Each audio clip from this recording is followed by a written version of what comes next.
بسم اللہ الرحمن الرحیم۔ السلام علیکم ورحمۃ اللہ وبرکاتہ۔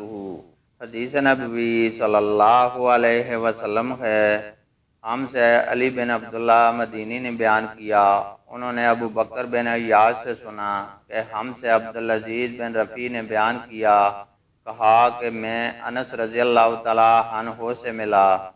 دوسری سند امام بخاری رحمہ اللہ نے کہا اور مجھ سے اسماعیل بن ابان نے بیان کیا، کہا کہ ہم سے ابو بکر بن عیاش نے بیان کیا، ان سے عبدالعزیز نے کہا کہ میں 8ویں تاریخ کو منا گیا تو وہاں انس رضی اللہ تعالیٰ عنہ سے ملا، وہ گدی پر سوار ہو کر جا رہے تھے۔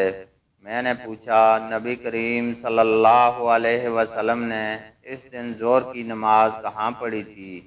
انہوں نے فرمایا، دیکھو جہاں تمہارے حاکم لوگ نماز پڑھیں وہیں تم بھی پڑھو۔ اللہ تعالیٰ سے دعا ہے کہ وہ ہمیں قرآن اور حدیث کو سننے، سمجھنے اور اس پر عمل کرنے کی توفیق عطا فرمائے، آمین۔